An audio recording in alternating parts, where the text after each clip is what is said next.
मैं कल के सुबह से लेके उन्होंने marathon continuously meeting different sector में डिफरेंट कार्यकर्ता के बूथ से लेके प्रदेश के सभी कार्यकर्ता के साथ की। आज की बहुत ही बड़ा अच्छा बूथ मेलावा उन्होंने आयोजन किया था, तो बूथ के कार्यकर्ता को चार्जअप किया। मुझे पता है कि उनके भाषण के बाद पूरे कार्यकर्ता चार्जअप हो गए। 2027 के इलेक्शन की तैयारी अभी से शुरू हो गई।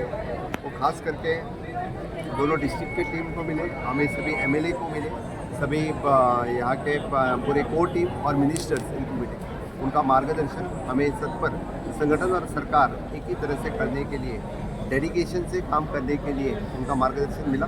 और honourable prime minister Narendra Modi ji की जो मैसेज विकसित भारत यानी हम सबका साथ सबका विकास लेके जो जाने वाली मैसेज है उन्होंने सबको दी है। भारतीय जनता पार्टी के पूरे गोवा भर के कार्यकर्ता आज यहाँ पे मौजूद थे। यही मैसेज लेके वो बूथ पे जाएंगे।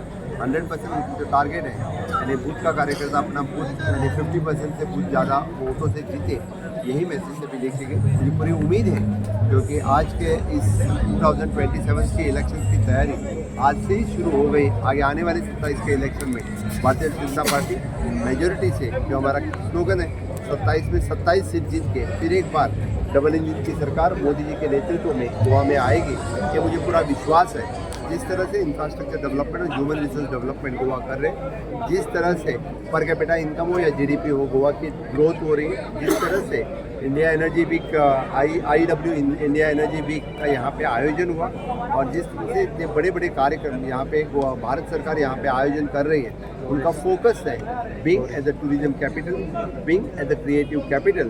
तो definitely we will lead the country in the tourism sector, in the creative sector. पूरी उम्मीद है, पूरी मुझे ये है कि माननीय मोदी जी के नेतृत्व में हम फिर एक बार यहाँ पे सरकार बनाएगी। बस यही।